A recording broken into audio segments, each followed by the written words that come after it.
Christmas had always been Dad's favorite holiday. Even after Mom died 3 years ago, he still insisted on decorating the house, buying gifts for everyone, and hosting the family dinner. But this year was different. This year, nobody wanted to come. He's just too depressing to be around. My brother Kevin complained when I called to confirm Christmas plans. All he does is talk about Mom and cry. It ruins the whole mood. My sister Lisa agreed. We're going to spend Christmas at Kevin's new place instead. Much more cheerful. What about Dad? I asked, knowing the answer would break my heart. He'll be fine, Kevin said dismissively. Maybe some alone time will help him get over Mom finally. I couldn't believe what I was hearing. Dad was 72 years old, spending his first Christmas completely alone since Mom passed. The thought of him sitting by himself with all those decorations and no family made me sick. Christmas morning, I drove to Dad's house instead of joining Kevin and Lisa's celebration. I found him in his robe, sitting in his favorite chair, staring at the Christmas tree he'd decorated by himself. "Michael," he said, surprised to see me. "I thought you were going to Kevin's." "I'd rather be here with you, Dad." His eyes filled with tears. "I miss her so much, son. This house feels so empty without her laugh." We spent the day together, looking through old photo albums and sharing memories of Mom.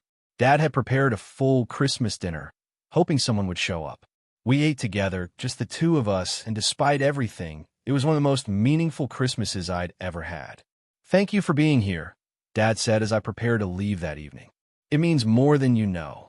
Over the next few days, I called to check on him regularly. He seemed in better spirits, talking about plans for the new year and maybe taking a trip to visit his sister in Florida.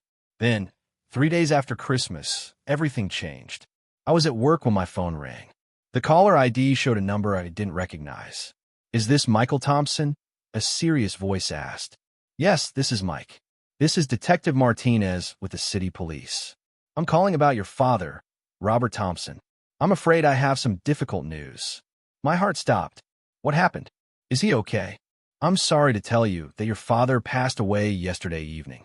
A neighbor noticed his newspapers piling up and called for a welfare check." The world seemed to spin around me. He's dead." "Yes, sir. It appears to have been natural causes, likely a heart attack in his sleep." "I'm very sorry for your loss." I could barely process what I was hearing. "I just saw him 3 days ago. He seemed fine. These things can happen suddenly at his age. We'll need you to come to the house to handle some matters." "Are there other family members we should contact?" "Yes, my brother and sister." "I'll call them." I hung up the phone in shock. Dad was gone. Just like that, without warning, without a chance to say goodbye. I called Kevin first, my hands shaking as I dialed. "Dad's dead," I said when he answered. There was a pause. "What? What happened?" "Heart attack. Police found him yesterday." "Oh my God," Kevin said, but I could hear something else in his voice. Not just grief, but something that sounded almost like anticipation. "I'll call Lisa and meet you at the house," he said quickly. By the time I arrived at Dad's house, Kevin and Lisa were already there, along with their spouses. The police had finished their investigation, and Detective Martinez was waiting to speak with us. "I'm very sorry for your loss," the detective said. "Your father seems to have passed peacefully in his sleep. However, there's something unusual I need to discuss with you." He pulled out a manila envelope. "Your father left this with very specific instructions. It's addressed to Michael Thompson only, with a note asking that it be given to him in the presence of all family members." Kevin stepped forward. "What kind of instructions?" "I'm not sure of the contents," Detective Martinez said, "but your father was very clear about the procedure. He came to the station 2 weeks ago to leave this with us." 2 weeks ago? That would have been right after our conversation about Christmas plans. "Can we just get this over with?" Lisa said impatiently. "We have arrangements to make." The detective handed me the envelope. My name was written on it in Dad's careful handwriting, along with a note, to be opened only in the presence of Kevin, Lisa, and their families. With trembling hands, I opened the envelope. Inside were several documents and a letter addressed to me.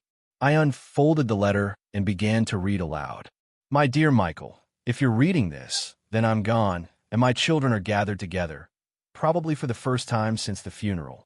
I pray this letter finds you all in good health, though I suspect some of you are more concerned about my will than my passing. Michael, my faithful son, Thank you for spending Christmas with an old man. Those few hours meant more to me than you'll ever know. After you left that night, I realized something important about my family, and I made some decisions. Kevin and Lisa, I know you're reading this too. I know you thought I was too depressing to spend Christmas with, too much of a burden to include in your celebrations. I understand that grief makes people uncomfortable, but I never expected my own children to abandon me during the holidays. What you don't know is that I've been recording our phone conversation for the past 6 months. Not out of malice, but because my memory isn't what it used to be, and I wanted to remember our talks. I have recordings of every cruel comment, every excuse, every time you complained about having to deal with your depressing father. I also have something else you should know about.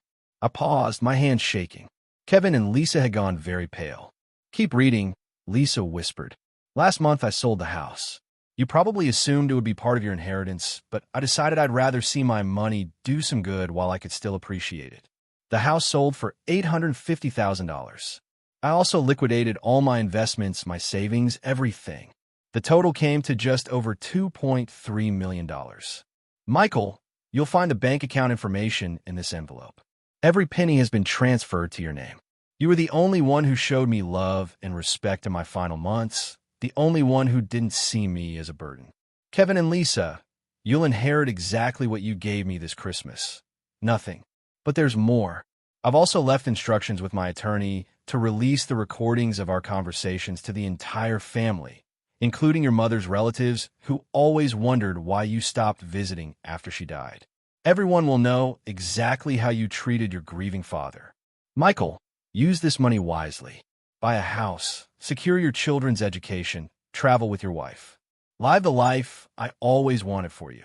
And please, don't let them convince you to share this inheritance. They made their choice when they left me alone on Christmas. Now, they can live with the consequences. I love you, son. Take care of yourself. Dad. The silence in the room was deafening.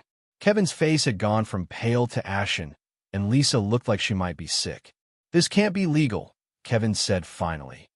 He was clearly not in his right mind. Detective Martinez cleared his throat. Actually, I can confirm that your father was completely lucid. Habla la inspectora Rodriguez. Confirmo la inspección de mañana. En clínica familia Rodriguez. Sí. Tenemos multiples irregularidades reportadas. Necesitaremos el equipo completo. Cuando colg, el silencio en la sala era absoluto. Los expedientes que revise esta mañana. Continue dirigiendo Andrés. Continua documentación de quince violations menores y tres mayores. Medicamentos caducados. Procedimientos no autorizados. Y cirugías realizadas sin la supervisión especializada recuerda. Valeria S. Ferro au respaldo de su silla. No puedes hacer esto. Es venganza personal. Es mi trabajo. Replique imperturbable. Y después de escuchar como lo aseguraste estos inversionistas que nunca han tenido violaciones sanitarias. Ahora también tenemos falsification information e inversionistas potenciales. Los hombres de negocios prácticamente corrieron hacia la salida. La oportunidad de inversión había muerto en cuestión de minutos. Carmen, por favor, imploró Andrés cuando nos quedamos solos. La clínica es todo lo que tenemos. La clínica sobrevivirá. Lu died suavizando mi tono hacia mi hermano. Pero necesita cambios fundamentals en su administración. Durante los siguientes 3 días, trabajo incansablemente para ayudar a Andrés a corregir todas las violaciones antes de la inspección oficial. Valeria había desaparecido, aparentemente enferma, desde la reunión. La inspección del viernes transcurrió sin incidentes. Mi equipo encontró una clínica completamente en regla, con protocolos actualizados y documentación impecable. Impresionante recuperación. Me comentó mi supervisor después. Quien quiera que haya asesorado a esta clínica conoce perfectamente nuestros estándares. Andrés me pidió que regresara como administradora oficial. Valeria había renunciado por motivos personales, yse había mudado a casa de su madre. Porque me ayudes después de lo que pasó, me preguntó mi hermano mientras organizábamos los nuevos protocolos. Porque esta clínica representa el legado de papa, respondí simplemente. Y porque a pesar de todo, sigo siendo mi hermano. 6 meses después, la clínica familiar Rodríguez opera con un 40% más de eficiencia. Mantengo mi consulta veterinaria por las mañanas y administro la clínica por las tardes. Mi doble identidad ya no es secreta, pero sigo siendo efectiva. Valeria consiguió trabajo en una clínica privada del otro lado de la ciudad. Según escuch, es mucho más respetuosa con el personal de limpieza. En cuanto a las inspecciones sorpresa, ahora las esperamos con confianza. Después de todo, cuando la inspectora es parte de la familia, siempre estás preparado.